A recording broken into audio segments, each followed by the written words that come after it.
Good morning, morning! After nga namin magsimba, naisipan naming dalhin si Sia sa may play area, dun sa may kids zone na. Huminto nga lang kami saglit kasi nga bibili si daddy ng pagkain ng aso. Tapos itong batang to hindi na makapaghintay kung saan mga umaakyat. Sabi ko nga hindi siya kasya yan, kaso ayan pinipilit ka rin niya kaya hinayaan ko na lang siya.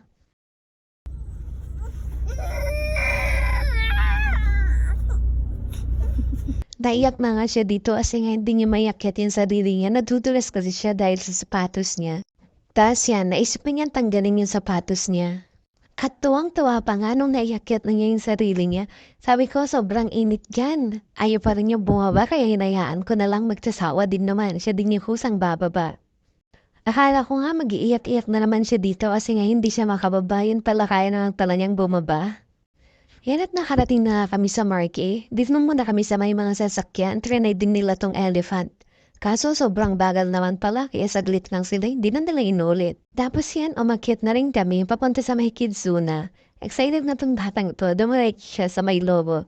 Gustong-gusto niya talaga yung mga lobo. Tapos pagpasok namin sa may kids zone, hindi ko pa natatanggal yung shoes ko. Ayan, tinakbuhan na ako ni Zia. Tumakbo na siya papunta sa may slides. Halos dito nga sa mga slides siya nag-enjoy. Ayan, kita naman siguro sa mga ngiti niya pagkabagsak niya.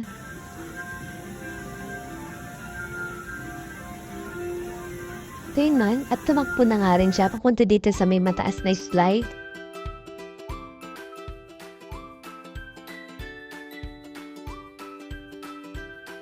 Ayan, at nasa taas na nga siya. Akala ko nung unang matatakot siya, akala ko magpapakuha na siya, pero hindi tumundog-ituloy pa rin siya hanggang sa pag-slide. Medyo kinabahan nga po din kasi kapangit ng pagkabagsak niya. Pero sobrang tuwa pa rin naman niya pagkababa niya.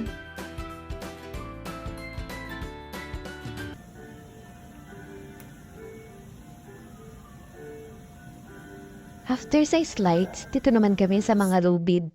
Kayang-kaya na nga niyang iakyat yung katawan niya dito. Ang bilis talaga lumaki ang mga bata. Dati hindi naman siya nakakakyat dito. Pero yan, sobrang kulit na niya. Medyo takot na nga siya dumiretso dito. Kaya yan, pinipigil niya. Hinahawakan niya yung slides para hindi siya dumiretso pababa. Ayan, sabi ko nga, 4 slides ang mabet niya. Yan, umakyat na naman siya dun sa may isang slide. Meron nga siyang dating video dito. Ang liit pa niya, ang cute-cute niya, kasi yan lang siya sa baba, hindi pa siya nang makaakyat, tinitignan lang niya mga batang umaakyat. After nga niya dun sa mga slides, dumiretso naman siya dito sa may bike. Kaso, hindi naman pala siya marunong magpedal, kaya yan, naglakad na lang siya. Tinatry ko nga turuan kasi hindi talaga siya marunong, kaya yan, umalis na rin siya. At ayan, tumakbo na nga siya, papunta dun sa mga batang naglalaro. Parang gusto nga niya makipaglaro, kaso malalaki na yung mga bata.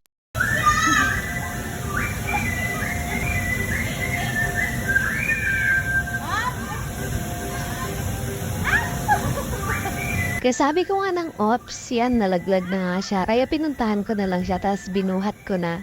Pag tumatalon kasi yung mga malalaking bata, tumatalsik siya. Kaya yan, humiga na lang siya sa mga balls, hindi kasi siya makasingit sa mga malalaking bata. At nung napagod na nga siya, dito na rin siya naglaro. Tinitignan po nga siya kung alam niya kung saan gagamitin yung maliit na martilyo na yan. At ayan nga, chinecheck nga niya kung okay yung reflex ng baby. Alam ko nakita niya yun sa pinapanood niya, pero itong paglari ng braces sa leg, ewan ko kung saan niya ito nakita, bakit alam niya. At dito na nga tayo sa mga paborito niyang ginagawa.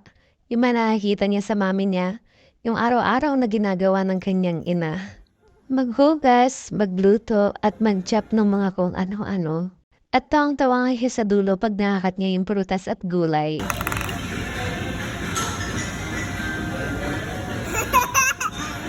After ng mga gulay, dito naman kami sa pet house. Ito yung paborito niya din gawin, yung magpaligo ng mga aso at pusa. At sana nga rin niyang gamitin ito mga gunting at razor, hindi naman namin siya tinuruan. Nakikita niya kasi pag ginugupitan ko ang daddy niya. Tapos, kinausap ko na rin siya dito kasi patapos na yung oras namin. Sabi ko si daddy niya nandun na sa labas, sinihintay siya. Pero meron pa siya mga 5 minutes, kaya hinayaan ko muna siyang maglaro para hindi siya umiyak.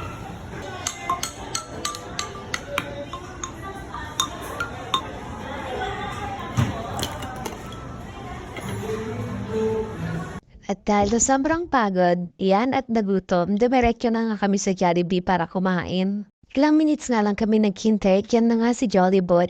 Nag-deliver na ng pagkain. At sabi nga ng daddy, baka nagbawas na daw ng crew ang Jollibee. Comment po kayo kung totoo para alam namin. Charot. Yan, kainan na guys. At may pababay pa nga tong batang to. Pagdating namin ng bahay, nakatulog na rin kami sa sobrang pagod. At pagising nga namin, andito sa tabi ko itong si Cotton. Hinahalik-halikan yung likod ko kaya nagising ako.